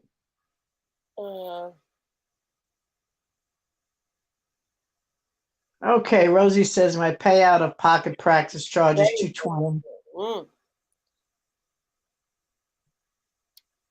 They book every 10 minutes and they double. Yeah. My girlfriend was complaining about that, the double booking. She'd go and have to wait for hours. My doctor that I had for many, many, many years, I mean, I was crying. I was like, I made him put me last patient the day he was leaving. And I mean, I bought him a beautiful bottle of champagne. I mean, this man was probably in the early 80s. And he was like, wow, like he got like he was like a little kid holding that bottle of champagne. Like, wow, you got me this. I got absolutely for you and your wife. And I was a little teary eyes. What the heck? They don't make doctors like you anymore. I mean, he was just like something out of a Rockwell painting. I mean, he was just the most marvelous physician you could ever want in your life. And so, yeah, really lost someone very special. But he's having a good retirement. Good for him. Look, at my chiropractor is cheaper for me to pay out of pocket than my copayment. That's a first, huh? Costs me less money out of pocket. No, I believe that. Chiropractor than it does for my insurance to cover it. Daniel, what is that? Now I don't have my readers on. I always wanted to charge them when they keep me waiting, just like they do. Right. Yeah. Right. Or take it. Yeah. Take a little bit off the bill, please. Exactly, like their time is more valuable. Yeah, like they'll put a sign up, services rendered at time of visit, and if you're late or you cancel, in less than 24 hours, you will be charged for the visit. Really? Has anyone ever had that happen where you were actually charged for a visit you didn't make? I haven't. I haven't. I sent a bill to my doc for making me wait 45 minutes after my appointment. He sent me an email via the app and asked if I was serious. That's cute. I love that. Good for you. I love that. I hope you responded. I'd be like, yes, I'm serious. I'm serious. You're serious, not delirious. Thank you, Jenny. Jenny just subbed to AK's channel. Great. Yeah, we always love like new channel creators coming in. Yeah. It's always nice to travel to new places. Hey, Beth. Beth M just showed up. Huh? Beth M showed up. Hi, Beth. Beth M. So what? Thanksgiving is a week from Thursday. I am off Thanksgiving. I made sure they did give it things, because I've worked every Thanksgiving, I think, for the past 30 years. That's one Well, I'm excited. My holiday I daughter, always work. But, yeah, I'm I excited. want to, we're going, it's, since my mom passed, it's been really difficult. It's the So first of where are you spending everything. Thanksgiving? It's at my dad's, Aw, and it's rough. I mean, after she passed in August, her birthday was in September, and now Thanksgiving and Christmas, and it's like the reality, like it's like, yeah, she's really not going to be there, and that's sad.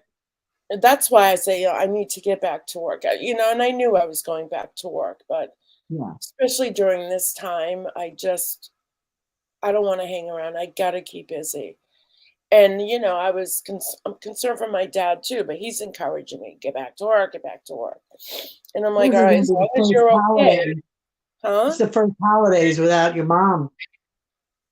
It's And rough. every year at the holidays, I always say, make the best of it. This could be the last year with them. And then Yeah, when it finally comes, it's like, it just sucks. It sucks. just Yeah, sucks. sucks. And you For can't fix sure. it. You can't. It's just every year, the holidays, I always felt good. And this is like the first year I've had to experience this, and I don't like it. I don't like it. So if you have your parents or your mom or your dad, please, just I know so many people just they don't get along with their parents, or there's problems, and it's just not worth it. Try to mend, you Right. know, because once they're gone, they're gone. That's it. That's it. Yeah, I'm grateful. I am so grateful for the years that I've had, as long as I've had with my mom. But yeah, um, yeah. thanks, AJ. Yeah, it's a tough time right now for our family. Very tough. It's going to be for sure. I don't know how you're all going to get through it, but you'll be all of this What's together. frustratingly is there's nothing I can say or do to make my dad feel better. So, nothing. You just Yeah, all I but can, don't you think everybody together will help him get through the holiday? yeah, yeah, and that's I'm gonna stay over, um, for a couple of days. Oh, good. Yeah, yeah, That's good. but That's wonderful. I try. When we start talking about it, I mean, I start crying, and then he starts crying, and I'm like, oh my god, and um, Well, you got to be strong for your dad, hon. I try. I am, but But then again, you sometimes being I so, just break wait a down. I minute can't now. help it. But then again, you being affected takes your father's mind off the mourning of his wife and to care for the daughter. Because I remember before my father passed away, I happened to have gotten very ill and I couldn't go. And it took the pressure off my dad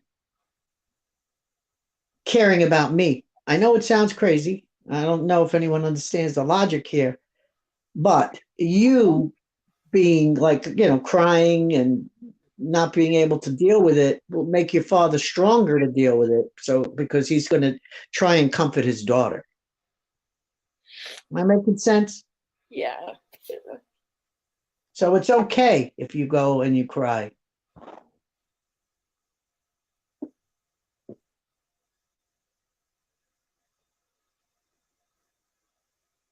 I think I'll be glad when the holidays are over, because it's like I've got that long stretch, like, okay, I don't have to deal with these like major holidays, until next November. It just came up so quick that she passed in August, the end of August.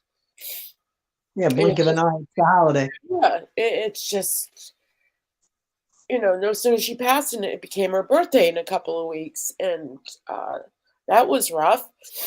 Um, but the holidays, God, it's really rough. It's really It rough. is rough. It is rough. Yeah, It's rough.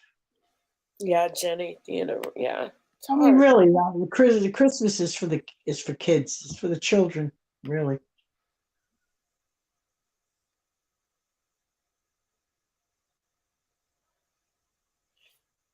Oh, Rosie, you're already following AK Rocks. Awesome. Thanks, Judy. Yeah. And I understand everyone who's lost a parent too now, So, Well, like I said, it's something you never get over. You just yeah. Hi, AK. How are you? Great. And better now that I've come to find this community. Oh, Wow. thanks. My little channel. Thank I'm you. telling you, the realness that you all have, it just touches the heart so much. It's beautiful, honestly. thank. I appreciate that. I do. That means a lot. That means a lot, especially, when you're trying to get away from the toxicity of social media. I had that discussion, was it yesterday? Um, on the algorithms and the addiction of social media and the toxicity.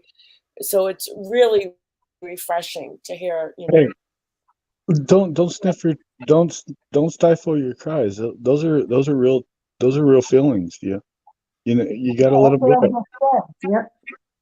yeah. No, I don't. I don't. But when I cry, and I won't do it on here, I cry hard. It's it's a deep, deep hurt, and it's just I'm not used to it. It's like, where is this coming from? And um, it's I don't know. Well, if you The beauty know, of it is you don't have to know where it comes from, is that it's there and you're acknowledging it, you're feeling it, you're processing it, and you have a community that supports you. And from what I gather, just from being in here this last hour, this is a freaking awesome place of truth and brutal honesty, and anything you want to talk about, you can talk about, whether it be UTIs or Gen Xers or boomers or whatever. we all have we all have our struggles, and UTIs and millennials and Gen Xers. the beauty of it is that you can be as real and raw as you want, and nobody's going to judge you. That's a true beautiful thing. Yeah, I have a great community. I am so grateful for the subscribers. I mean, I've been on a little bit over 4 years, and it's been great. My channel has been a He great tries to be journey. truth, justice, and the American way.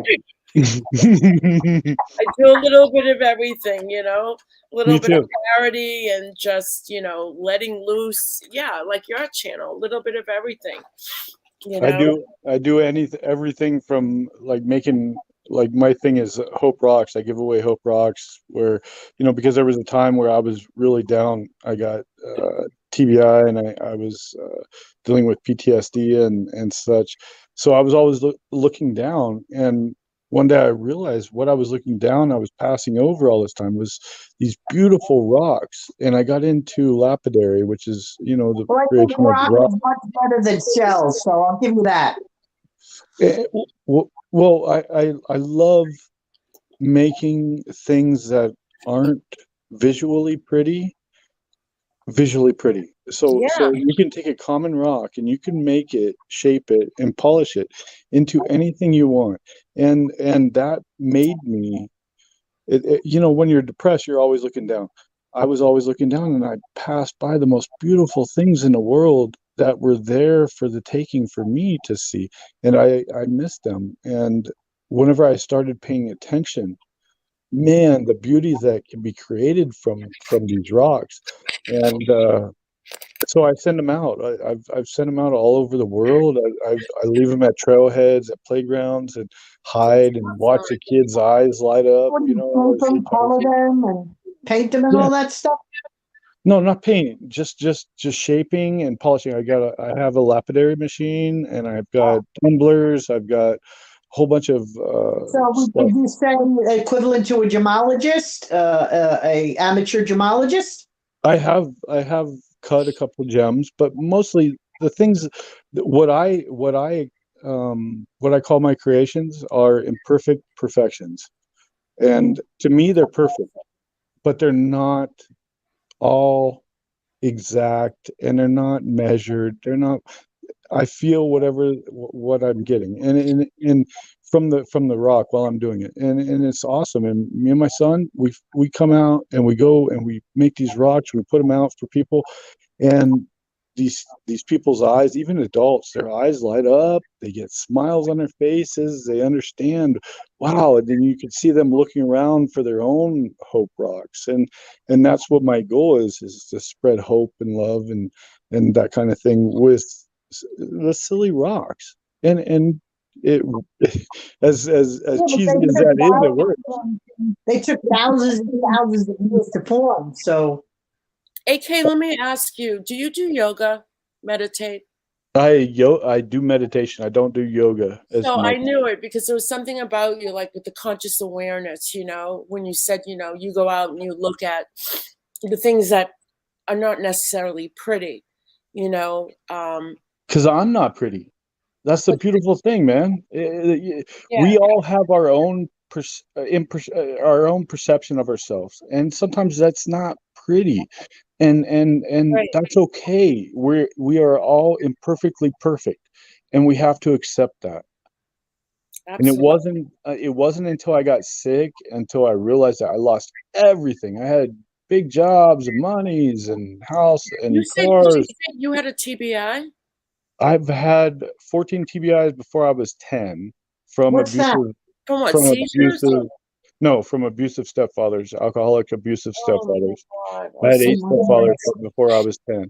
So Um TBI, everyone, is traumatic brain injury. Yeah. yeah, and then at 35 or yeah, right at 35 I had a major injury that kind of was the straw that broke the camel's back, and I lost 40% of my vocabulary. I lost my balance. I couldn't walk without bumping into walls and stuff. So it's taken me 5 years of Monday, Wednesday, and Friday vocational rehab, vestibular Wow. rehab, and occupational rehab. Good night, Deanna. But you get to know what struggle is, and I didn't know what true struggle, human struggle is. And coming here and feeling you guys' emotional talks and how you're just raw and real, it just hits me and I get goosebumps because it's freaking awesome, man. Yeah, yeah. Thanks. Wow. I'm sorry to hear what you've been through. I No, no, mean, no, no. I'm not asking for people oh to feel no, sorry no, but for me. I'm still, I mean, proud of we it because I'm a bad motherfucker. Most people wouldn't make it through this. Sorry for cussing. I'm a no. badass for getting through this. Well, the idea is Pink is Hey, very Joe. full of empathy, and we're a caring little community over here on this end. And like Rosie is a woman not in good health. She comes in here and gives her a Yeah, little place to come and not worry about drama of any kind. But I am saying, I mean, it sounds like you've been through a lot and you found a way to cope and survive. That's what I wanted to say. And God bless you for that. and to give We back. all we all To give have, back. right? Yeah, Everybody here has had their struggles. My struggle isn't any worse than anybody else's. It's all in perspective. But the bigger thing is you can come from a broken person midlife. You can have millions taken away from you and start over from scratch and still with a positive attitude and drive and determination, you can get through anything. And that's that's what right. I wanted to come up here and say thank you for. There's this space is like empowerment to me. I don't know. Right. And if you resist change, right, AK, you resist life. 100%. Yeah. I'm sorry for taking you off topic or whatever. I just wanted to No, not at express. all. Are you kidding? I'm so grateful that you came up here, and you're hot. Yes. You're really hot.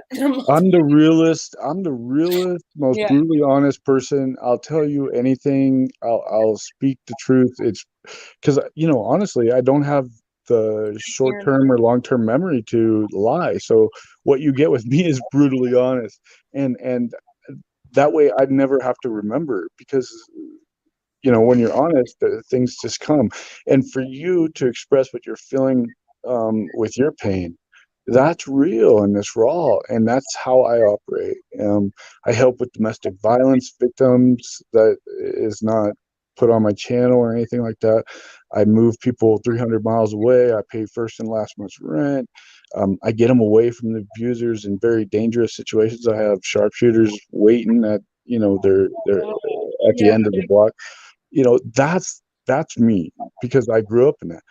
But everybody has their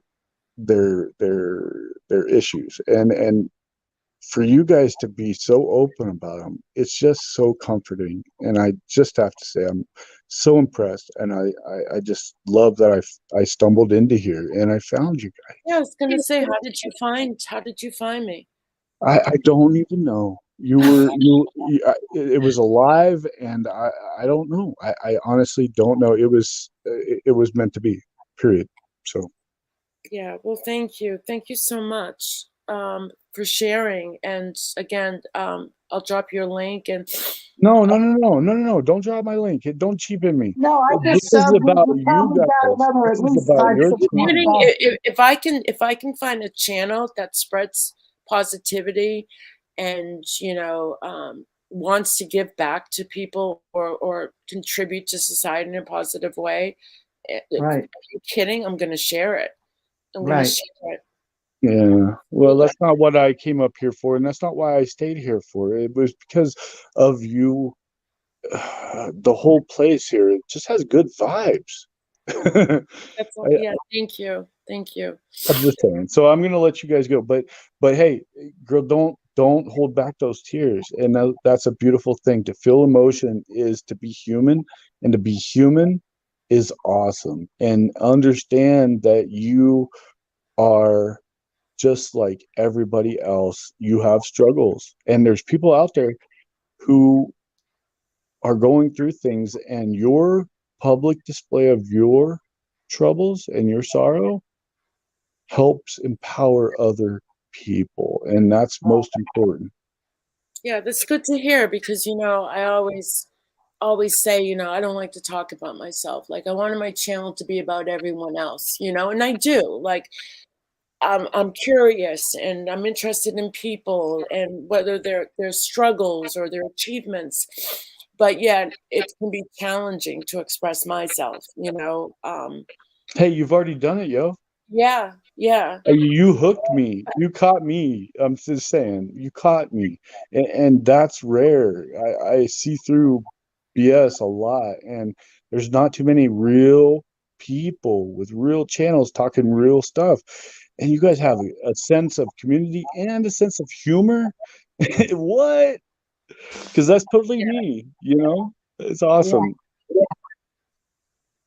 Hey, Judith, Elizabeth, because of fibromyalgia, I lost my ability to speak right, often cannot think right, and I am in constant fog, and the pain is overwhelming. I'm sorry that you're going through that. I have experienced a little bit of that, not fibromyalgia, but as the ability to speak right and think right. It took 5 years of 3 times a week for me to get any vocabulary built to back up. I used to run a $1.5 billion business, and was a very big shot, and I had all these other things. I lost all of that, and Wow. I had to start over. So, Judith, if it's possible for somebody like me to get to where I am, and I'm not normal, but to get to where I am, it's possible for anybody. I'm just saying. Yeah. I always feel that no matter what someone's going through, if you just look around at nature, it's uplifting. Mm-hmm. I hike And all the time. I mean, well, now it's getting cold, but all summer. I mean, it's one of the things that I did try to do at least every other day was hike. Get in touch. And two, when you have kids, it's so necessary for young kids to get them in touch with nature at a very young age. Can I suggest that everybody take at least 10 minutes, just that's all, 10 minutes, and go to a spot in your area that may have other people or may not, just in nature. In 10 Right. minutes time, your mind heals so much Yeah, that that's you cannot understand the transformation that it brings to your mental health, to your senses, to everything. Just being there in that moment, you can feel nature's power. You can feel the Well, energy. listen, I would tell this to anyone. Maybe it sounds crazy, but to us, it's not going to. If you're depressed and you're sad and you go out and you see a beautiful tree and you just put your hands on it, I love that. all of a sudden you don't even think. You just feel the beauty and the energy of the nature and the growth of it and the energy of it, of It's nature. positivity. They're gifts to us. They're And I've free. done it. I've done it. I've done it. So You I know, love that. the air we breathe, the water we drink, the food we eat, nature provides that. I mean, that's the essential for our survival. And I think, just going out into that nature and having that conscious awareness of what's 10 around us minutes. for That's free. it. 10 minutes. It costs you nothing. Yeah. It creates magnificent changes in the brain, in your mental status, and that in turn brings healing from within, and it truly does. I'm just saying. you want to know what happened to me once in my yard? It was truly miraculous. It's the thing with nature. There's a bunch of birds, big birds. I think they're seagulls because I'm right by the river, and they're going up north. So I was in my backyard, and we're talking hundreds and hundreds and hundreds of these giant birds going north, right? And one left the pack and came down to me and flew around my head like 3, 4 times and then went back up in the pack. I can't even tell you. It was like electricity of beauty and nature and wonder that that bird came down to say goodbye. I mean, I'm going north. I'll be back next year, kind of thing. Yeah, It was like peace out. Not like Alfred Hitchcock birds, but like Right, no, real no, loving birds. no. No, these are beautiful birds. I just forget the name of them right now. I used to have an osprey netch. I have big turtles here that I feed. A little rabbit I feed. I love little wild animals. Except that one squirrel is still alive and That eats my dang kumquats. squirrel. The Eats dang my squirrel. kumquat. Look He at actually what looks at me and nibbles on my fruit.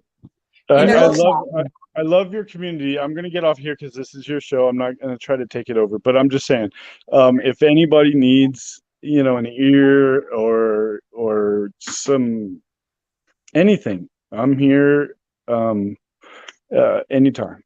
That's my job in life now. So Thank you so much, AK. Well, Thank you I God love bless you you. and thanks for joining Pink Lady Luck's panel. Yeah.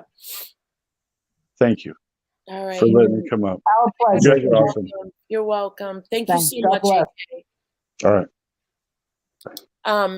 Over the summer, when I took a leave from work to care for my mom, and I spent a lot of time out in the backyard, when I had free time. And I did exactly that because it's a very woodsy area. There's a state park right behind the house, and Wow. I started studying the squirrels and the bunny rabbits and the birds, and even butterflies would come and bugs, ants below, at my feet. And I really, and I would meditate out there every morning and every night. And I I started learning about squirrels and why are they hiding the nuts that I give to them, the walnuts or whatever. And I learned that squirrels, help grow trees because they take seeds and they bury them. And I saw that for myself, them burying it. And so now, when I go to visit there, the first thing I do, I come in, I say hi to my dad, and then I go right downstairs, right out the back door, and there they are, the squirrels. Well, the bunny rabbits have left, but the squirrels, it's like they're waiting for me. Yeah. Some of them are on their hind legs, and they're like, "There's my friend," And of course, I've got food for them, but it's amazing from the first moment I met them, all these squirrels, you know, and how hesitant they were and timid. And it was just like, we Isn't that know each wonderful? other, and it's an incredible feeling. Um, Yes. you know, and when I'm not there every day, I feel bad. Like, you know, like I don't want them to think I rejected them, but they know, they know. And now that winter's coming, and I know exactly the tree that they hang out in. So when I go in the backyard, I whistle, you know. I mean, some are already there, but some are, and then they just come running out toward me. It's amazing. It's You know, amazing. one time there was a Geico, Good night, I Judy. real is my pronouncing it correct? The Geico, you know, the animal in the commercial. It's a Geico. It's Yeah, not a living. yeah. The Well, Geico. in my pool, and I knew it wasn't going to survive, and it was freezing in Florida at this point. And the Geico was trying to swim to get out of my pool, and it couldn't. I was in such a state of panic, and it was freezing. Oh, Sometimes we get a cold winter here. I saw that it kept trying to get to the end, and then it couldn't, and trying to get to the end, and it couldn't. And I go in the house, and I go get like a little cup, and I'm leaning over to try and get it out. It almost got out, and then it didn't, and it's going back in the middle where it's very deep. And I was just in a state of panic that I went in shoes, jeans, shirt, sweater, all my clothes to get in to get it out. And when it got out, it landed on my wall, and the heart of this animal was coming out of its chest. And believe it or yeah. not, I started singing to it to calm it down. Oh, Actually let me touch it, the top of its head, and I sang to it. In fact, I wrote an essay on it oh my because it was so gosh. impactful on me that this animal, I mean, I just couldn't watch. I knew it wasn't going to make it, and I had to do something. Yeah. Yeah, yeah.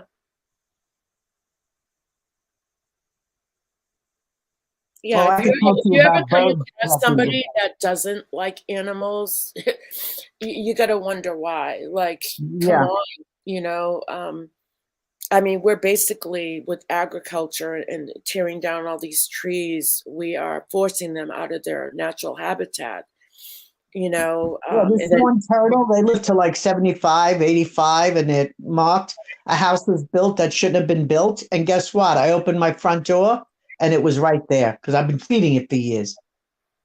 I said, "Oh my God!" I went and got food, and then I walked it to the back where this still a house not built. But mm, it came to my front door. It's been here since my kids were little. It just broke my heart. wow. Yeah, You're talking about welcome. animals. I see that too. Whenever I thank someone, or if I email them or express my feelings for them, I put truly as well. Truly. Yeah. And we do have people here, you know, it's just not me experience a loss. I know, I don't know if your main girl is still in here. She lost her daughter over the summer, who was in Who her did? 20s. Your main girl. Oh my gosh. Yeah. I Yeah. couldn't even fathom that. I know. I know. Oh, So, Lord have you know, mercy.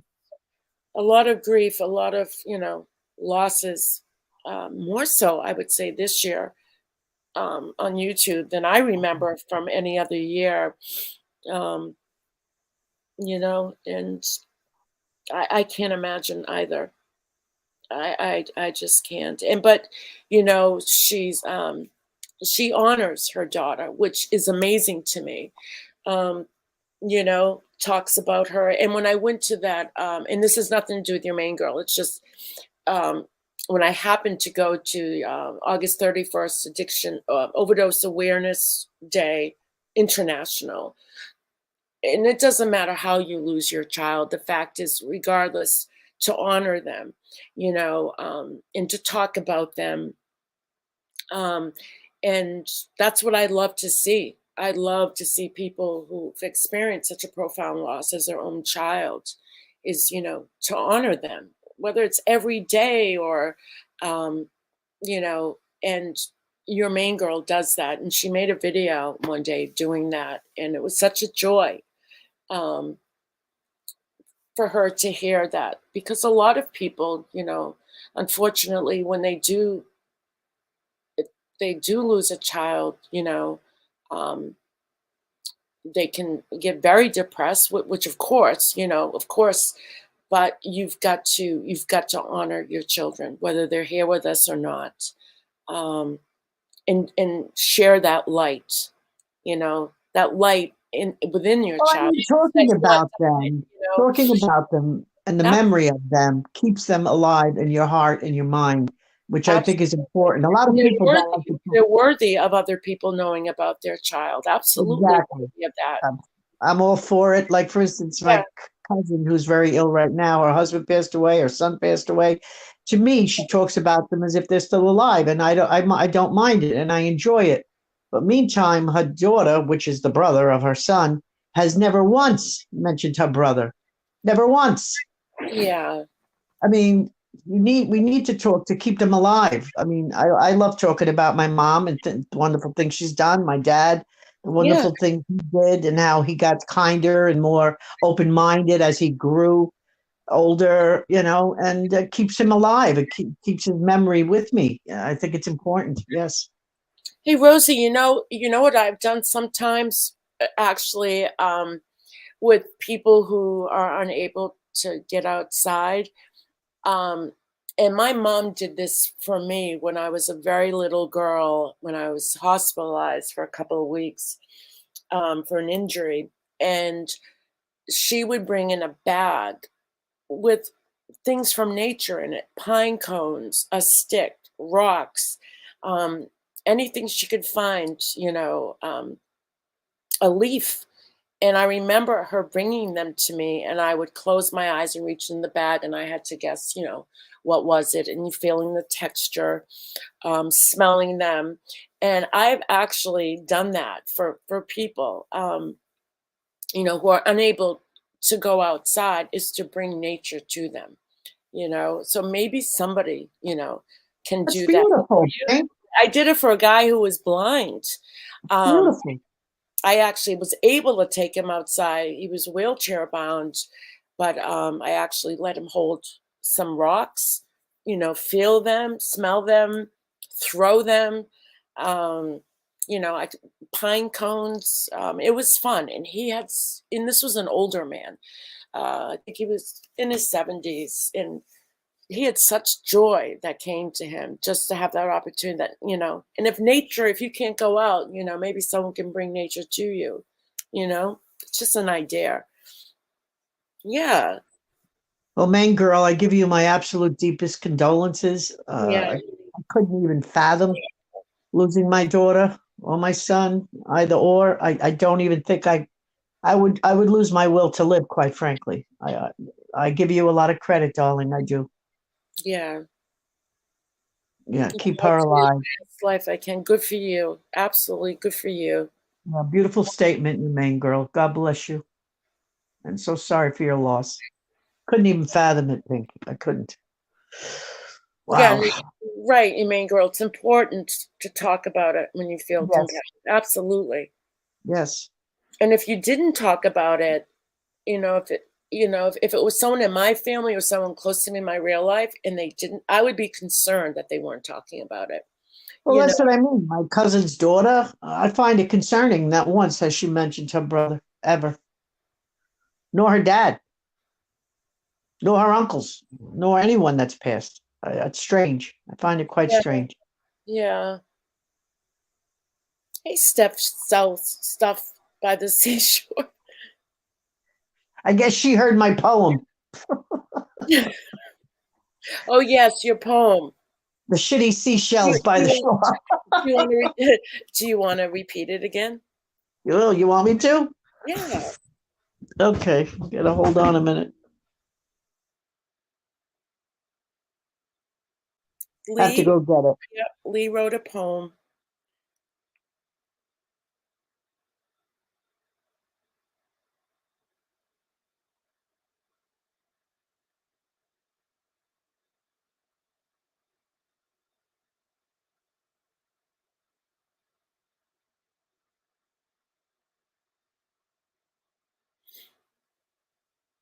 God, this was a good live stream. I'm going to miss going live as often, but fondness makes the heart grow.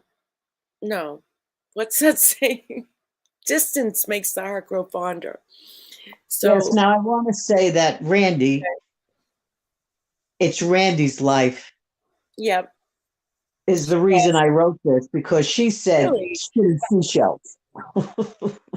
Does she know you wrote the poem? I don't think so. You've got to let Randy know. Yeah. Okay. It's a bit of a tongue twister. It's a Yeah. bit of a tongue twister, even for me. Who sells shitty seashells on the shore? If you sell shitty seashells on the shore, you'll find that shitty seashells don't sell well on the shore. So don't sell shitty seashells on the shore because you'll be called shitty for sure on the shore. That's good. That's good. Thank you very much. Thank you. Thank you very much. Well, that was nice, AK Would Rock. anybody else like to come up and recite some poetry? You know, who went to those coffee houses, right? What were they called? Where you read poetry? I did it a couple of times. And people like snap their fingers. Main girl like my shitty seashells. It's a tongue twister for me. Yeah. Thank you.